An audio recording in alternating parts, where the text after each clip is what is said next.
Hi, everybody. This is Bill Blair. You might know me as the alien actor, and you're listening to Fandom Squad Podcast.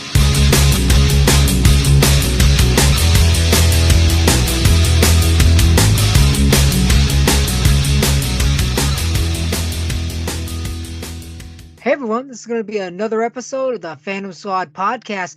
My awesome guest this week is alien actor Bill Blair. He holds a special Guinness Book of World Records. Can you tell us about that? Well, hello there, Jeremy. How are you today? Doing good. Thank you so much for coming on. You're welcome. It's a pleasure to be here. Yes, I do hold a Guinness World Record. It's a very long title. It's called The Most Special Effect Makeup Characters Portrayed in a Career. It's Oh, one that wow. spans my entire lifetime and beyond. And where that beyond is beyond the human form. Different aliens, creatures, monsters of all kinds that date back clear into the early 1980s. Oh, that is awesome. Yeah, and I definitely, like I said, I've seen a lot of your characters. And one of my first thing I wanted to ask you, because my friends who do another podcast and they do a Babylon 5 podcast, and every time they do, who's the guest appearance, they always bring your name up, and he was like, hey, can you ask him, because they said that a lot of times that you're uncredited on those. Was that a personal choice, or was that just a writer's choice for not being credited since you were on so many episodes? Actually, it's actors' rule that the production studios take advantage of because I actually never spoke any lines on camera on Babylon 5. Everything that I did was either a featured background or a special part, special bit. Uh, but I actually, any sounds that made it seem like I was speaking was something they did in post production with someone else. So, under the rules, unless you're actually a contracted player and production says, okay, well, we don't have to pay for that extra credit on the screen, we don't have to give him credit. So a lot of my work throughout my career has been uncredited because I don't have the contracted principal roles that people look for. But it's been its own blessing in disguise that being in the prosthetics and even the shows that I appear as human, I can walk down the street. I don't have people chasing after me. I've got a few stories from people that did recognize me, but just as a whole, it's been very nice. It's allowed me my private life. And it's also very nice when I do get out to the conventions because people do recognize me and it's a chance to just say hello. Yeah, that really was me. Recently, I just got somebody that messaged me on Facebook. They were watching Blades of Glory, apparently, and recognized me in one of the scenes, and they actually posted it up. Was that you I saw in Blades of Glory in the sex addicts scene? Yeah, that was me. Don't take it too much to heart. I don't have that kind of an addiction, just playing a part. But it was a lot of fun. And then there's the one in Friends where I'm chasing Ross around a hotel, and people recognize me a lot from that in human form. So yeah, every once in a while it does happen. But no, back to your question, over 90%, well over 90% of my career has been uncredited as far as the screen goes of what you see, the top of the show or the extra guest star credits or featured players at the end of the show or the movie. Wow, that's crazy. I guess it's that same effect. You have the unpronounced, like, like Doug Jones. I guess it's the same thing. You have that incognito because you're in the prosthetic, but like him, he's got the speaking role, so he gets mobbed down in the streets, and you're like, I can just walk on by, and I'll have my banner when you're ready to see me. Oh, I could wear a hat and a T-shirt and everything with my name on it. I could still walk down the street. Nobody would know who I am. Well, not nobody. There might be one or two here and there, but generally speaking, yeah, it's. I'm very proud of what Doug Jones has done over the years. I'm happy that he's had what he's had, and the role he's had in Discovery as Saru. Uh, it's just all wonderful that they brought him back for Hocus Pocus 2. His career goes back even farther than mine did. He got started earlier than me, but uh, yeah, he's had a lot of great parts recognizable parts, credited parts, that he deserves everything he's had.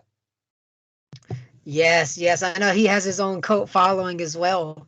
Now, the next thing I want to ask you, because I've spoke to a lot of special effect makeup artists too. Like I spoke to Emmy Award winning Richard Bedleafson. He's done a lot of stuff from Star Trek. You know, a lot of the major projects out there. And I know when it comes to the different makeups, the different time consuming. What is probably one of the longest makeups that you had to endure, and how long it took for them to put it on you? Well, it's difficult sometimes to tell exactly how long the makeup takes, because sometimes you actually start out in the hair department, if they have something to put on your head, before you even go to the makeup chair for them to work on your face. And then sometimes you have to go back to the hair department to get some other hair piece put on after the makeup's done, before you go back and get the final touches and all the final little details done with the makeup. Then you still have to go to wardrobe and get dressed properly for the character before you even make it to set. So if I were to talk about that process, the average on Star Trek, for example, was like 3 hours. So Oh wow. the makeup artist and I would be there 3 hours and change before the rest of the crew would even get there ready to walk on set and have a rehearsal for the first scene of the day. If I was to try to estimate it, I would say that the average makeup takes about 2 hours, sometimes 2.5. More specific to your question now, the longest process I ever took was for Frankenstein's monster, because there were 12 individual pieces of prosthetics that had to be glued onto my face and my body, which of course was the forehead, partial facial features, the bolts coming out of the neck. We put a couple of little extra things on the forehead because Universal requires everything to be like 10% different from their original if you want to do it. Then there was, of course, the slashes on the wrist that showed where the wrists, the hands were sewn on to the forearms. So there was a lot of pieces to glue on there, not just one or two, like say on Star Trek, if you're doing a Bajoran, it's just a nose piece and makeup. With Vulcans, it's ear tips, the eyebrows, and a lot of coloring. A lot simpler than Klingons and Cardassians, or over on Babylon 5 doing the Narn or the the Pac-Mara is not so hard. It's just basically a pullover. That's one that always comes to mind because it's one of the more uncomfortable ones to wear. But the Minbari, for example, you've got the bald cap followed by the prosthetic headpiece, followed by the bone on top, and then you've got the ears, plus the rest of the makeup. That can take time too. So yeah, anywhere 2 to 2.5 hours. But Frankenstein's monster, the whole process from beginning to end was a little over 5.5 hours. Oh wow, yeah. Doing it myself, I learned a while back. I was doing a Frankenstein. I'm not surprised. I was doing it for Halloween because my fiance and us, we both love those characters, and she wanted to do a for our first fiance cosplay for Halloween. She wanted to do Frankenstein and Bride of Frankenstein, and I was like, okay, how am I going to do the makeup where I can do this to get ready before a Halloween party? And I quintessentially I did my hands and I did some the stitching with staples and stuff. But the easiest thing I did, because I knew from watching, guys like you get it done, and, seeing the different process of all talking to all different makeup artists of doing Frankenstein, how hard and long it takes, and the process of how expensive too, the prosthetics that people don't realize that headpiece is expensive, just that skull piece to make it flat. Yeah. I went ahead and Trick or Treat Studios, for anybody out there who wants to look like the 1938 Frankenstein. Trick Studios makes for I think $80 after shipping. It's a foam rubber mask, and it looks exactly eyes and everything. It looks exactly like Boris Karloff. So I basically took the head and then just blended in my neck, and then the piece going on my chest of like the Y. So I kind of just blended it all in, and that was the easiest way I found to do. And it still took about an hour and a half to put it all together, even using the mask itself. So I totally see why that would be the longest makeup. When you have all those individual pieces. Now the Borg over on Star Trek was a very, very close second. A a lot of pieces that go into putting the board head together, all the little hoses and different things, the eyepiece. And on that one, it actually takes a couple of people to stretch you into the costume. It fits so tightly. And it's very hot. But with Frankenstein's monster, I actually got the original Fred Gwynn costume from the Munsters to wear for that character that day that I was working on that show. Oh, awesome. That is so cool. There was a project called Superstition with Elvira.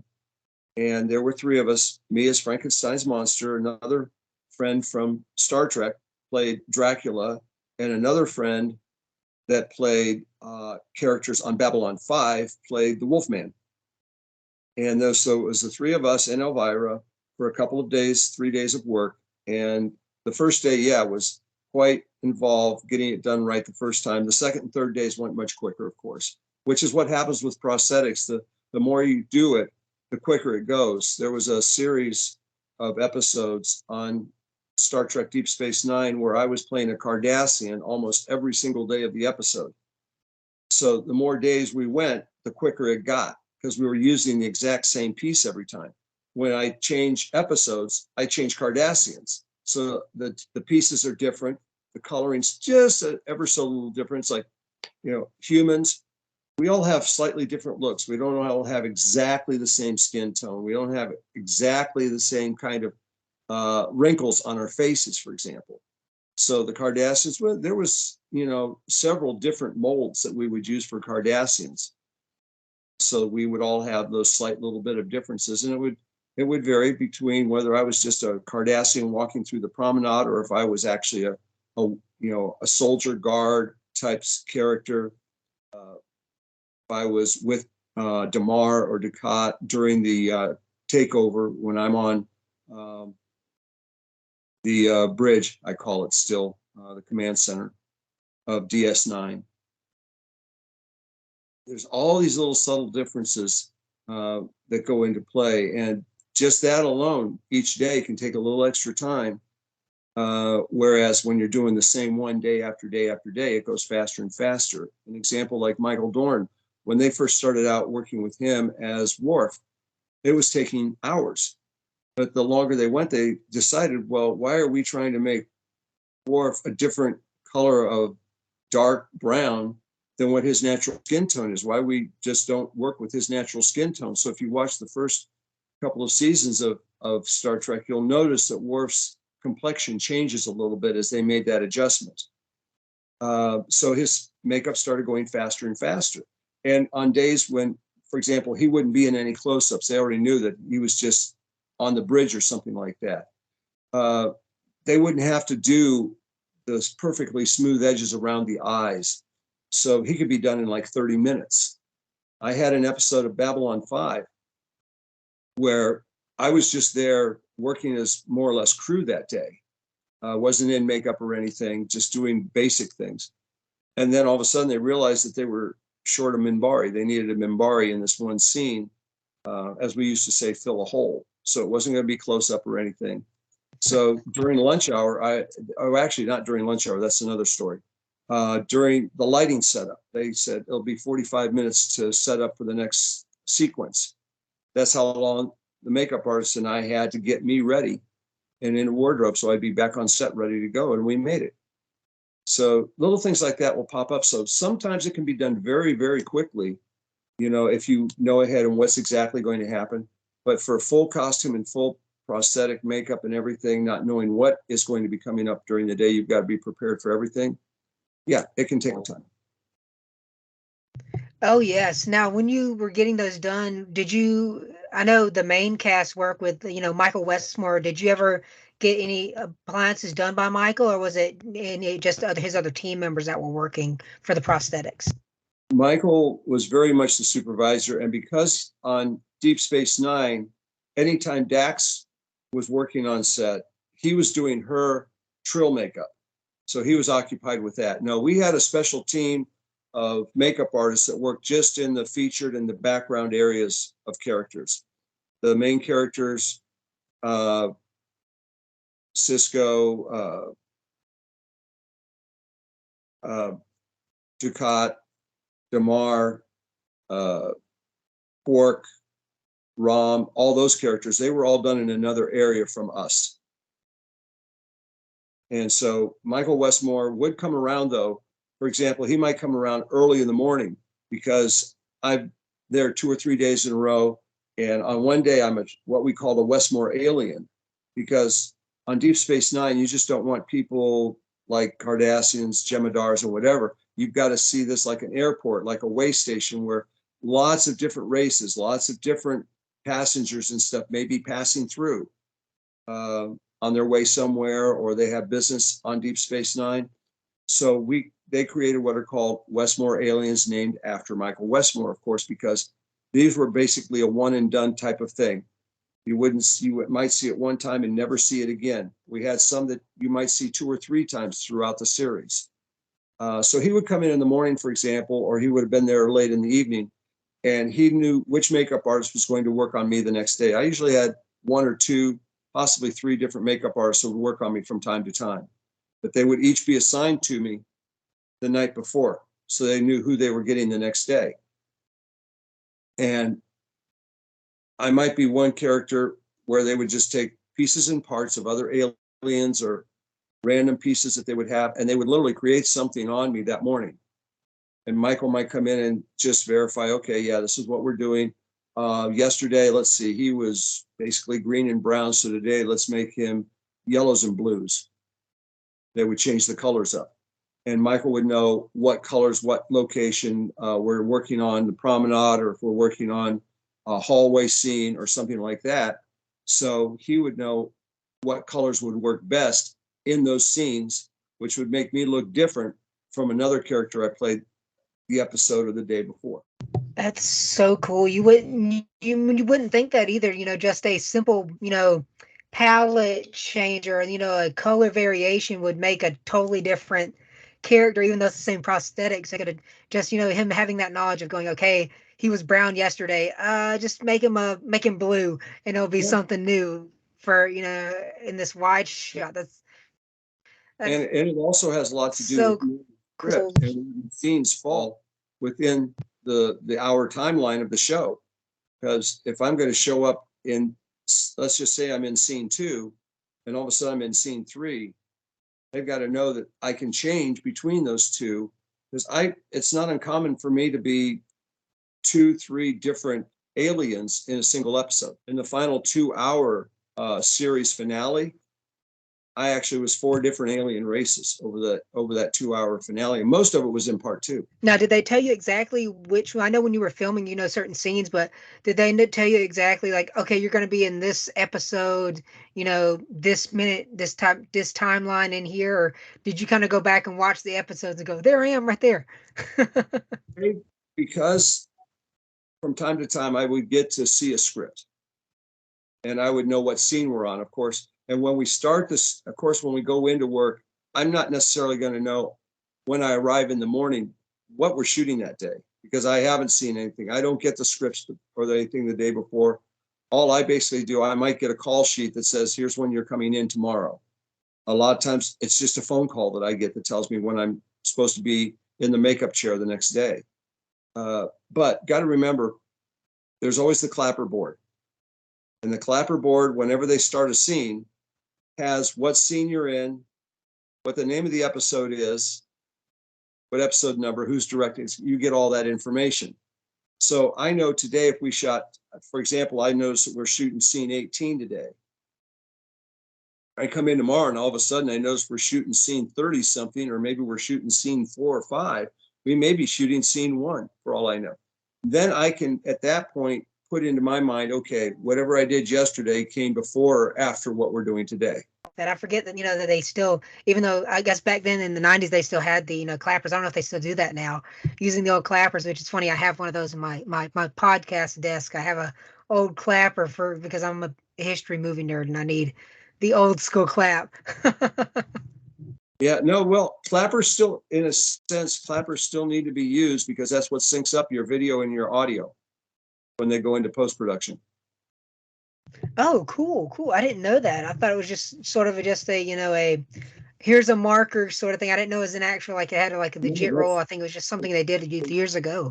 from the early days when they started having, you know, sound in your movies, they had to have something that would, because you don't actually record like with videotape and other things, you don't actually record the sound directly to that medium, whether it's videotape or film. Sound is always recorded separately. That's why you always see somebody around with the big microphone. And that's also like when you can tell whether somebody's doing a low budget, you know, made for internet type movie a lot of times, because they'll just be using the microphone that's on the camera itself. They won't actually have a separate sound person holding a microphone closer to the actor. And you get that difference in that sound from 15 feet away versus only being directly overhead, or the nowadays, at least with the wireless, they actually can fortunately mic the actors, and they can go in directly, but it needs to go into a separate system. So the clapper, when that clapper comes down, that's when they can sync up where the audio starts in post-production and where the film starts, and they can run them together. And that's why, you know, we just had the Oscars, and that's why there are awards for sound and film and video editing, because it's a great talent. I mean, if you didn't have that clapperboard, you wouldn't have that point of sync to where they can match those up in post-production, so that when my mouth is saying something, it's not saying something from 5 seconds ago or 5 seconds in the future. We really depend a lot on them. They make us look good, because not every take is a great one. And they actually could take the audio from another shot when they're shooting over my shoulder, even though you hear me talking, and then it immediately matches up with the person who's they're filming right now. Like if they're over my shoulder shooting you, for example, you could hear me talking, then immediately it matches up with what you're going to say. If they didn't have those points of reference from the clapperboard in the beginning, they wouldn't have the exact matchup. That'd be a very, very difficult job then. So I'm impressed when the editors do such a good job. Oh yeah, and I just learned that too, doing voiceover. A lot of people don't realize there's, ADR. It's where if they don't get something on set, like for a lot of the bigger names, they can't they don't they rather, there's a lot of stuff that they bring in sound engineers that bring in other people that are like, just say Tom Hanks does this line and they want to change it or make a censored version for TV, instead of bringing Tom in, Tom Hanks's brother, who sounds just like So you did a Tom, lot to post and for he'll it. do AR and do lines. Yeah, yeah, yeah. When they couldn't get Tom, instead of spending thousands and thousands to bring Tom back in studio, they'll get Jim to come in and do Tom's voice and just add it in to edit to the sound that Tom already did. Right. It's fascinating stuff.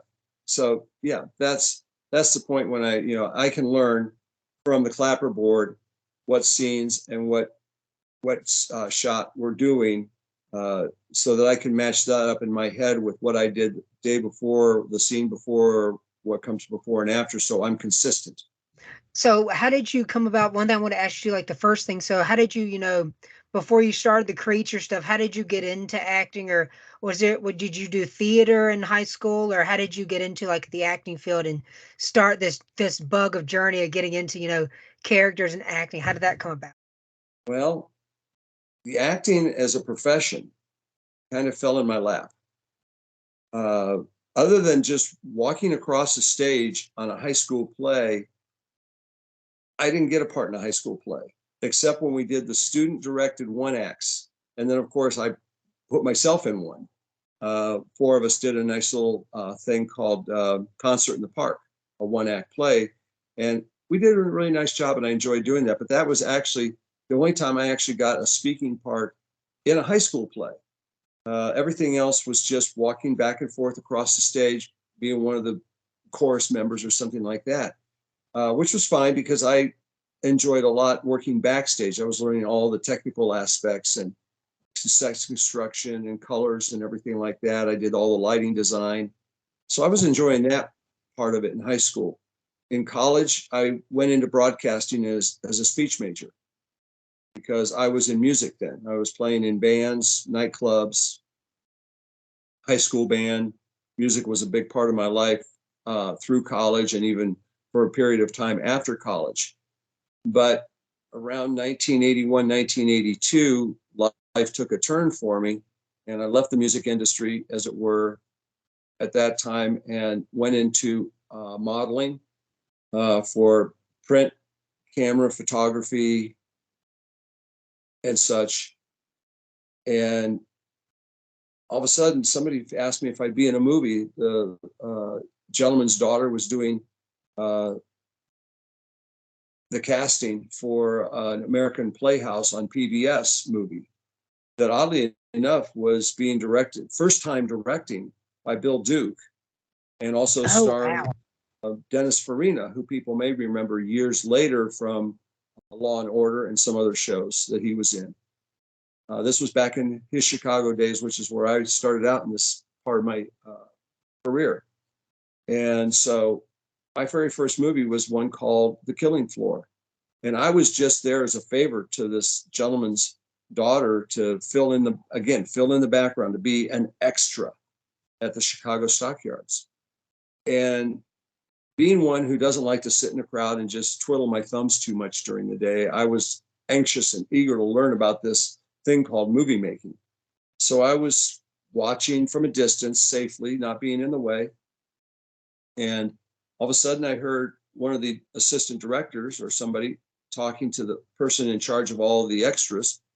They needed somebody for another scene that they hadn't seen before as a security guard. And I just kind of got their attention by eye contact and said, "Can I help you with that?"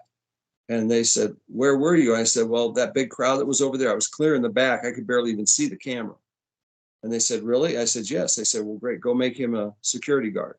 Next thing I know, they're changing my outfit, changing my clothes and my character. They walked me up to set. This was being shot at the Chicago Stockyard type area. There's a loading dock there. They walked me up. They show me where they want me to stand. I really had no clue what I was doing. I noticed that they've got the camera off to the side, and then they have another camera behind me, and just tell me to stand there, and they give me the action of what they want me to do, which is just simply taking a piece of paper from these two actors, and then pointing to the end of the line where I was originally, and they said, "Okay, great, cut, print it, let's move on." And so I start to move, and then somebody just puts their hand on my shoulder and just said, "Would you mind standing in for yourself?" I had no idea what they were talking about. I said, "Okay, whatever you need me to do, I'm here." They said, "Just stand right where you were and what you were doing." Next thing I know, they're walking around, they're shooting the camera directly at me. And no lines, just action. And about 10 minutes, 15 minutes later, they're, ready to say, "Okay, let's do this. You're going to do exactly what you did before." I mean, they literally taught me it was on the job training.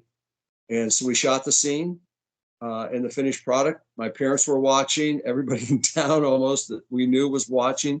Bill in his very first movie, and there's a close-up, even though I don't have lines. It's like that remember from the old days, that famous line, "Okay, Mr. DeMille, I'm ready for my close-up." Yes. What was happening? I was ready. Here we go. I didn't say a word, but yeah. Uh, my very first movie, my very first close-up, like that.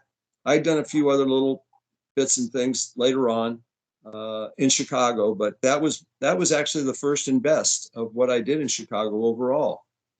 I was there for 2 years. Then I moved on to Dallas, and I worked on the first RoboCop movie down there with Peter Weller and Nancy Allen. Uh, some other people, believe it or not, one of the makeup artists I ended up working on Star Trek Deep Space Nine with years later out in Los Angeles. And sure enough, I found out he and I were both on RoboCop. He was a makeup artist on that movie, and I was one of the background people. So the connections, they just come and go. You never know where it's going to happen. But that's where I first got started. That was the acting part. The prosthetics and everything didn't happen really until I got to Los Angeles. I was working on the movie Demolition Man, and a makeup artist was looking for a teaching subject. And I volunteered, and out of everybody that they were looking at that day, they picked me. A couple of weeks later, after working with him as his teaching model, I got a call from casting and said, "We've got a request for you to work on Alien Nation. Are you okay wearing prosthetics?" I said, yeah, I think I know who that is. I've been his teaching model for the last couple of weeks. They said, okay, here's your call time. Here's where you go. I got there the next day. The makeup artist I've been working with comes out of the trailer and says, oh, they sent you. Good. Let me introduce you to some people. And that was actually the beginning of my true professional, full-time creature actor that became the alien actor. Oh, that is awesome. And those, like you said, those connections that you never knew at the time would, bring you into the career that you do now full time. The other question people asked me, and it was one of the early ones, it was an in between. I was still in Dallas, Texas time. And I was asked to be in a live stage performance for Oracle software. And they were doing this was way back in the 1980s, at the beginning of software that you could actually talk from one computer to another. Was a new word called networking. And Oracle had developed software for this. And so we were doing a stage production demonstrating, in a sense, how different languages could communicate with each other. And on the far stage right was a group of cosmonauts and an astronaut. To our far stage left was Chewbacca, Princess Leia, and Mark Hamill's character. Luke Skywalker. Yeah, thank you. I was Luke Skywalker, Chewbacca, and Princess Leia. And in center stage were the three of us, another friend of mine who was playing Captain Kirk, who was almost a dead ringer for him, another young lady playing Lieutenant Uhura, and yours truly as Mr. Spock. And I had to do my own makeup for that because I refused to wear the elf ears they gave us with that costume. So I had about an hour before showtime, and I went to the makeup store and grabbed some things, and I sculpted my own Spock Vulcan ears out of nose and scar putty and a little bit of white fibrous material and a lot of spirit gum. And it worked. And I knew it had to be something more because we were going into the audience after the stage presentation was over. And I just knew people were going to want to play with the ears, and sure enough, they did. And it was fun to see some of the reactions when my ears didn't move. They thought they were just going to fall off. They were going to be these little rubbery plastic things you get at the costume store. I overheard one of them say, "I wonder if those are real." So it's been a lot of fun, and it really grew from my days in Chicago to Dallas, Texas, and eventually the Los Angeles, California area. That is amazing. That's a great journey, and that takes me to another question I want to ask you too. With telling the story about making your own ears. Besides that, because I know a lot of people who do prosthetic makeup, you're either one of two. You either do it on yourself or you're just somebody who does it. Because I've talked to both. A lot of people who do special effects makeup don't do it on themselves because they're used to doing it on other people, and the people who get it on usually don't do prosthetic makeup on others. So that's cool. You have that mix of, have you done any other makeups on yourself for like Halloween or anything that people are like, you've seen at a con, you're like, okay, let me do this just for a convention? No, I can do makeup on people. I have done special effects makeup. As a matter of fact, there was a internet series called Star Trek New Voyages at one time, also known as Star Trek Phase 2. They added a name. And I was asked to come play a character in the 2-part episode, Blood and Fire. And about 2 days before I was scheduled to fly out to New York to play that role for them, they said, "We just lost our makeup artist. He just walked away from us. Can you do this for us, please?" Because there was these scenes I was going to be in. There was going to be a lot of burn victims and damage things. And I said, okay, well, because I was the only one they knew that would even have any knowledge of how all this was done. It was fortunate because I was a teaching model for this other gentleman. I was actually learning the process as he was doing it on me. So, and I'm one of these people, I like to know what goes on my skin. I like to know what people are doing. I like to know the process. And so that paid off. And I did all the special effect makeup, well, 99% of the special effect makeup for this part 2 of Star Trek New Voyages, Blood and Fire, which actually was a script from David Gerrold, who wrote the original episode, Trouble with Tribbles, on the original Star Trek. with Kirk and everybody. So it was good to be on Oh, that. wow. But yeah, as far as my own personal appearances and things, I rarely do any major makeup on myself. A lot of times I just use character masks. I've been known to do a green morph alien, which is just the full pull-on nylon, and I'll put something on over top of that. And so the alien is still underneath. When he takes the alien off, there's another alien underneath it. I've sometimes used the colored contact lenses for when I'm doing certain characters. I might do a little something facial makeup, but no, I've never actually glued prosthetics to myself, except when I was doing Blood and Fire. Oh wow, yeah, I've been interested so long, and a lot of people don't realize because when I talk, especially to these makeup artists, because I'm so young, they're like, "Wait a minute, I'm glad that you're so young, but you know your history." And I'm like, "Yeah, I got interested in the monsters, and I wanted to learn how, like the evolution of prosthetics going from Jack Pierce in the 30s to Dick Smith in the 60s and 70s to nowadays with Michael Westmore, and then getting into Richard Redleifson and V Neil and all of those people, the process of the evolution of what they used, how Lugosi used to put egg whites in his eyes to give white in his eyes, or the apparatus that they would use, or the cotton balls and the latex they would use just to give that texture. Or I think somebody told me that Jack Pierce for the Mummy, they just used layers of like liquid latex and flour they would just put on uh, Carlos' face. They would just do flour and then liquid latex, flour, liquid latex to give that. They let it dry, and that would give that texture of the dried. And they took like I think like 4 hours for them to just basically peel off the layers after the film of the Mummy. And so I love that process because I've always been a fan of the behind the scenes, and I was like, I want to learn how to do that. So as a little kid, you're not like, okay, I didn't have those opportunities until I was 15 and met Roy Woolley, who's worked on the show Face Off, when I met him here in Atlanta. And I kind of became his little prodigy because he was like, hey, you're a young kid. Let me give you my card. And if you have any questions and you want to, you want to learn how to do this, I'll teach you. And he studied under Dick Smith in the early 80s, and so I got into that, and I learned how to learned how to use cotton balls and learned how to use. Now I'm getting into making my own prosthetics because that is a whole ball of worms in itself, learning how to make foam latex. And there's a more expensive, weird chemical way they have now where it's two chemicals you make into one.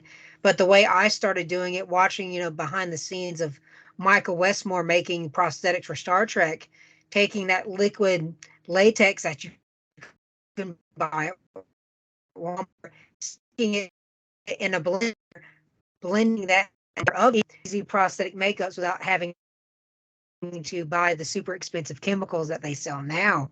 And it doesn't, you can definitely tell it's not as realistic as what you have now. You got to remember too, To back learn. those a long time ago were in black and white, and so there was a lot more forgiveness in Yes. what we look good. It's just like with Hitchcock, his blood was primarily chocolate syrup. It's either red. What you wanted was the consistency and just something dark. And low budget things, people are using literally tissue paper with glues to do scars and bloodied stuff to look like skin peeling away. There's a lot of Oh shortcuts yeah. and that still work really, really well without using the latex and the slush casts and the rubber that we are able to do and afford in the larger budget productions. So yeah, Oh it's yeah. great to learn all those small little tricks, and you can go back into the archives and you can look up these tutorials and things online, like you were talking about, whether it's Dick Smith or going way back to even the early days of Star Trek with Fred Phillips, uh, and how let's face it, we all know that Star Trek, the original series, had a very small budget compared to what they really needed, and they were getting by Yeah. with little things. Uh, and it was like, okay, I still remember, and we do this. I have a makeup artist that travels with me from time to time where we do a live makeup demonstration at the conventions we attend. And we talk about it. And we had one convention where he and I, the whole presentation started out. he was playing Fred Phillips, and I was playing the actor walking into the makeup room for the very first time to be a Klingon, and I believe that was Kalikos. And the first time we ever see a Klingon, this is the first time they're ever making a Klingon, and the conversation that they have about, okay, what's it going to look like? And these are the types of things we can do, because sometimes you're making it up on the spot. And as the Westmore aliens, a lot of my things were made up on the spot, and I'm a different alien. Now I have to decide, what personality does this alien have, because I don't want him to have the same one I played I yesterday. love how they, down the line when, when Michael did, gave the ridges for the Klingons. I know that I think in one of the series they retconned it and figured out how like there was a genetic mutation is how why they go from no foreheads in the 60s to having the foreheads in the later seasons or the later, later series. So I like that. The comparison of just had a better idea for the makeup and more budget is the real reason, but we had to write it in there how they got the ridges later on. Yeah, there's a lot of different conversations throughout the Star Trek world of where the Klingon evolution came from and went to. And in one line that specifically came in that one episode where Worf just says, I think if I can remember correctly, says, we don't talk about that.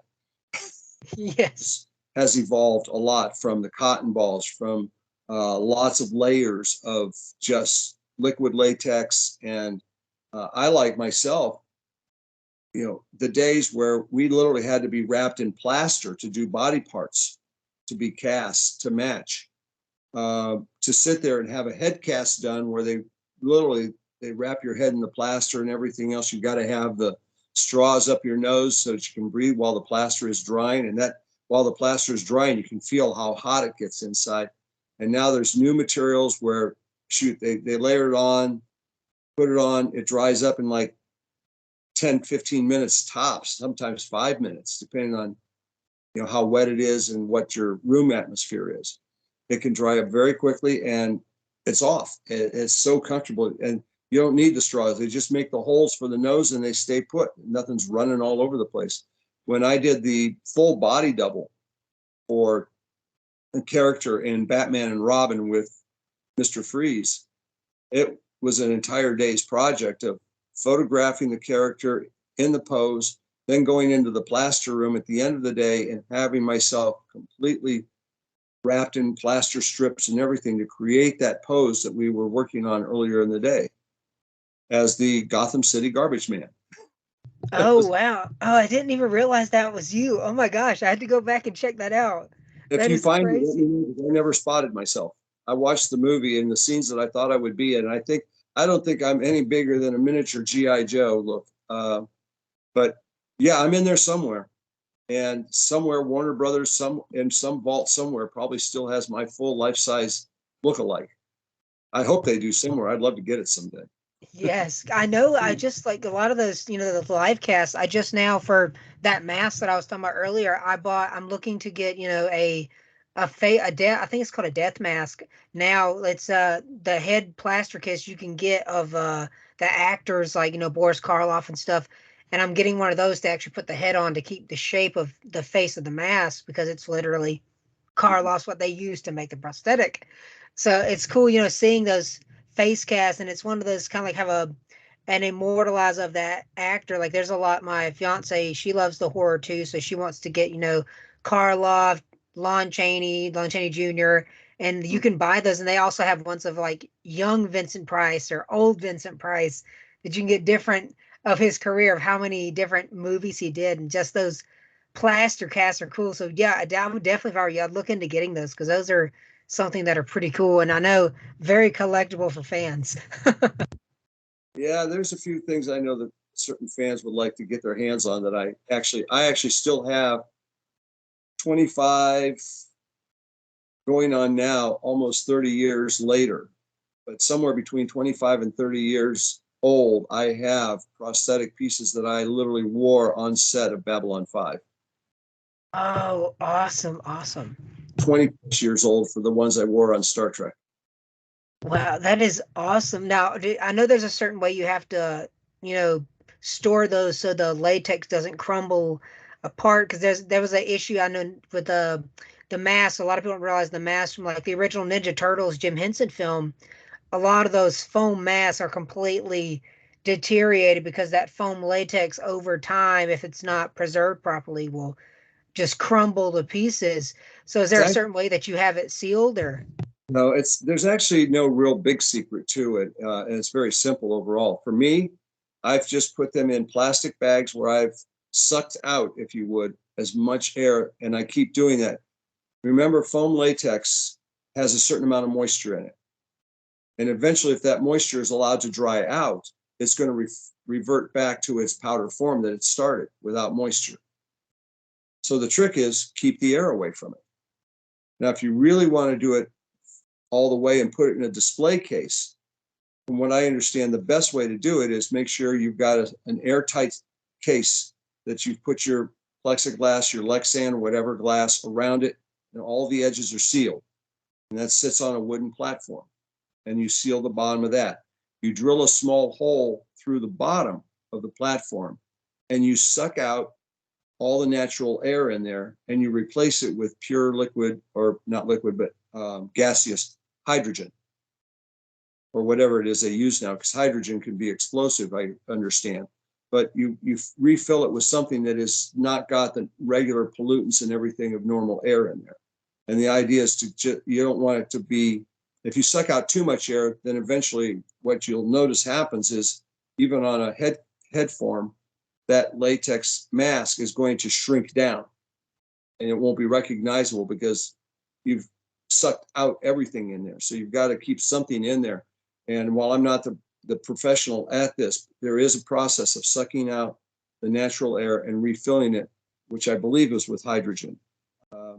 And then that preserves it essentially for as long as you probably would be around. Oh wow. I think I've seen something like that in a documentary where Danny Elfman, who was the voice of Jack Skellington in the films, and he has that same sort of glass container where you can filter that out for the original maquettes that they made in the 1990s, and he does that too because he's had to over the years, get it replaced, get not replaced, but get it fixed up, and I've seen the process where he's had that done, and it's crazy to think that that these things had to keep them preserved. Do the poor man's version where I have plastic bags, similar to like Ziploc bags. They're vinyl and plastic combination. And I literally just suck all the air out of that and seal it up. And I do that every so often. I notice a little air is seeped back into it or whatever, and I get all the air back out of it. And I've got a Bracari face mask from Babylon 5 that's at least 27 years old. Oh, that is so cool. Now, have you ever thought about like eventually how much it would cost, like if somebody wanted to buy those from you, or if have you ever thought about selling them to somebody? I not even put a price on these. Yeah, I do take them to conventions so people can actually see them in person. They're not allowed to take them out of the bags, but they can feel through the bags what the foam feels like, the difference in the thickness between a forehead, for example, and a nose piece. I actually still have a Klingon nose piece that I carry around with me. Oh, I'm glad that you do that because I was just going to ask you, like, is it just something that you have stored away, or is it kind of you take out for people to, enjoy like a museum sort of exhibit thing? I have some Minbari pieces that I keep wrapped up tight on styrofoam heads and airtight, so that those I still have. And one day, yes, I still plan to put those into a nice display case, and somebody can have them long after I'm gone for their enjoyment. But these I keep in plastic. No, I have about 6 or 7 pieces that I carry to conventions with me so people can see what it's like. That is so cool. Now, with a lot of the projects, I've always wondered that too. Did a lot of them, when you were done with it, they just kind of just took it off and chunked in the trash, or did you have to like, oh wait, can you save that for me, or was it just after the end of the day of a shooting, the sweat and stuff, it was just not salvageable? I'm going to have to plead the fifth on that answer. As I said, I know some of the times I know with like costumes from movies, they're like, yeah, we're putting that in the vault. For the sake of your question, I will just simply say it happens in multiple ways. I can take that answer. Yeah, because like I said, I've always wanted that because I know the same thing happens with costumes too. A lot of the times you've seen like outfits that people wore and like the dress that Monroe had, in the 7 Year Itch and all those different outfits. You're like, where did these go? Are they in somebody's vault? Did the studio still have them? And there's a lot of stuff like that I just got, just speaking of comic books and stuff, I'm big into that too.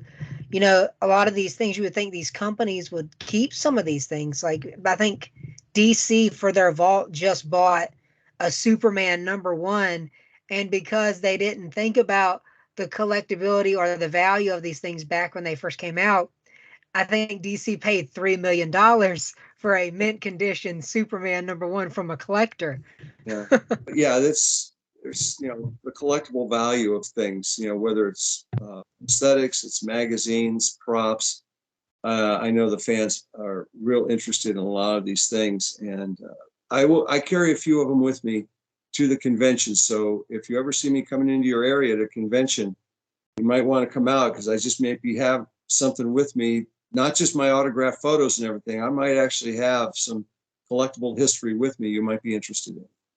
Yes, definitely. Now, do you do any of a lot of the ones here in Atlanta or in the Georgia area?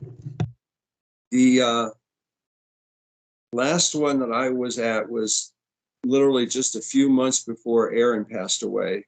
We were doing an Atlanta. Can't even remember the name of it right now. Was it Trek Atlanta? Atlanta, thank you. Yes, I was at Trek Atlanta a few years back, well before the pandemic. I think it was 2018.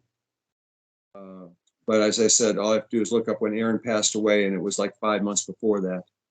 And we had a good time down there. And other than that, I think the last convention I was in Atlanta was probably 15 years A ago. lot of people reach out to you for conventions. I would definitely Dragon Con. I recommend Dragon Con. They are an amazing show, and they very take very good care of their guests. I would recommend Dragon Con if you ever want to look into doing it. If Con ever invites me, I'd love to come. But I am one I love conventions because I know the difference as it is between live theater and TV and film. I still call it film, even though it's digital these days. Uh, in that, with live theater, we get that reaction from the audience right away. And then we get to say hello to them in the green room after the stage show is over. With TV and film, I don't get to see these people. Unless we're doing a sitcom. If we're doing a live sitcom like Big Bang Theory or Friends or something like that, where we're on a stage with a live audience, we're getting that, but we don't get the green room afterwards. We just get their reactions to all the jokes and everything. But with like Star Trek and everything, the only chance I get to meet the people that have been watching the shows is when I go to the conventions. And that's my main reason. I love to go to the conventions because it's my chance to say thank you to everybody that's watched these shows that have given me such a wonderful career in playing all these aliens and all the different characters that I play on television. Because if people don't watch the shows, we know what happens. The shows get canceled. Actors have to find another job, and fortunately, a lot of us do, but there's a lot of people that was their show, that was their shot. And when that show ended, they never got their career going again. I'm glad I haven't been one of those, that people have kept me going for a long time. And it's because you watch these shows that I get to work on. So right now, here and there, I say thank you to everybody for watching. I'm glad you've enjoyed the shows and have kept me working all those years. So it's a real blessing to be able to get out to the conventions where these people, the fans, come out. And it's not about the autograph sales. It's not about, anything like that. I'm there primarily because I love saying thank you. I love greeting the fans. I love the Q&As, just like what we're doing here right now. I love to talk to people. I love to answer the questions and tell the stories that you wouldn't hear anywhere else. Thank you so much for saying that because I know a lot of times some people think that the conventions are just for they need some money, they're hard on times to come autographs, but that seeing that part of you want it to come to, for to give the thank you. And I'm glad, hearing that message. Thank you for that. And I'm glad to have you on. That's why I bring people like you on to, talk and, get the exposure that, you deserve for working all these things that you can get. Because a lot of people, like you said, they know your work, but they don't know you. And I bring people like you on to, people get to know you. So when you go to conventions, they be like, oh, wait, I heard you on this podcast. I seen you. I'm gonna go, I'm gonna support you by buying something from your booth. Well, anybody that wants to learn more about me can, of course, look me up on my website. It's called alienactor.com, just like it sounds. And if for some reason that doesn't seem to be working for you, just go to your favorite search engine, whether it's Google, Bing, Safari, wherever you happen to go, and just type in Bill Blair and then the word actor after it. If you don't put in the word actor after my name, you may end up getting that police chief out of Toronto that was in trouble a little while back. And no, I'm not him. The police are not looking for me as far as I know. But Alien Actor always works. And you can find me on Facebook, on Instagram, I'm on Twitter. I'm here on Skype. I'm always happy to make new friends, greet people. If you've got something you want to ask me, just hit me up on Facebook, Instagram, type me a message. I'll answer it for you if I can. If I can't, I'll figure out how to get the answer for you. Awesome. Thank you so much. And they will definitely will put show notes and all that for you as well. If people are interested in having me come to their conventions, there is a space. If you go on my website, alienactor.com, there is a place there you can message and book me. You would be booking me directly. I have not worked really with agents, which a lot of conventions feel like they have to go through agents to get to certain people, and maybe that's true. But for me, go to my website, send me a message. You can just even, if you can remember this, just write to bill@alienactor.com. It comes directly to me, and I'd be happy to appear at your event, convention, show, whatever you're doing, live, film, photography. It's all the same to me. Entertaining. Awesome. Thank you for that. And like one last thing I wanted to one of the last things I want to ask you too. So we talk, geek stuff and fan here because you're part of the pop culture.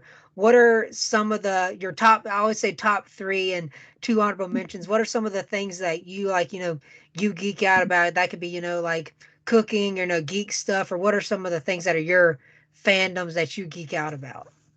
As far as fandoms go, just about anything sci-fi. I mean, I grew up on Star Trek. I like Stargate. Uh, Farscape, I watched a little bit of. Obviously, I watched Star Wars. Uh, the new Marvel, some of the new Marvel stuff, Wonder Woman, Spider-Man. Uh, I haven't seen the new Batman yet to know what's going on there, but I'm still an old school guy. I love Michael Keaton as the first Batman with Jack Nicholson. Yes. Because I'm in that age group that I reflect a lot more with the stuff that I grew up with, and that's where people are right now. They're growing up with a whole new area of things, with new Batmans, new Supermans. We've got new Star Treks coming out left and right now that once they've seen what's coming out now, then they want to go back and see where it came from, and that's great. And I hope they do.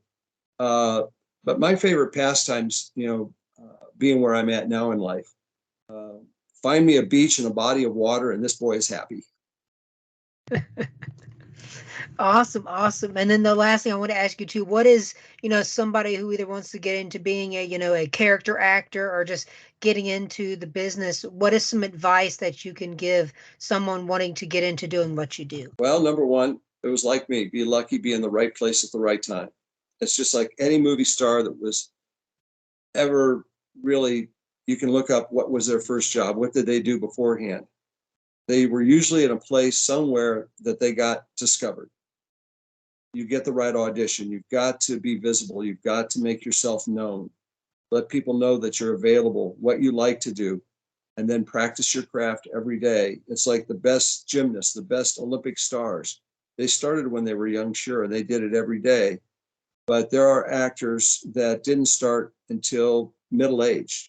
I know one little old lady, this dates way back into the 1970s. There was one little old lady that appeared in a very, very well-known, now almost cult movie. It was the first thing she'd done, and she was already in her 70s. Clara Peller, who I worked with on the Wendy's commercials many, many years ago, was well into her senior years before she became her known actor role. But there are actors that didn't start until their 30s and 40s. So even if you're young, if you're old, there is no age limit in this industry. To get to do what I did, have a love for playing different characters, have a love for Halloween, learn how to work with different types of makeup. Come to the conventions, watch my makeup artists and I do these things and take notes, learn how to do this. The more you know about everything, it's just like acting. It's not just the creative side. It's not just playing the character, but you need to know the business side of it as well if you want to be successful and last a good long time. So many young actors that, yeah, they had a very successful career, just like sports people. They right out of high school and they made a lot of money. 10 years later, they had none of it left. You need to know the business side as well to have longevity. So to get where I am, it's a combination of luck. It's a combination of knowledge. It's a combination of talent and skill. There are no rules in the acting and film business, stage, live stage, theater. There are no rules. If there were, everybody could be doing it. You'd know what to do. You'd go from step 1 to step 2 to step 3. It's a matter of just having the love to do it, the energy, and the desire. You've got the desire, you got the dedication, you've got the drive. Keep those three things going. And like Winston Churchill said many, many, many years ago, you could look this one up, famous phrase, never give up.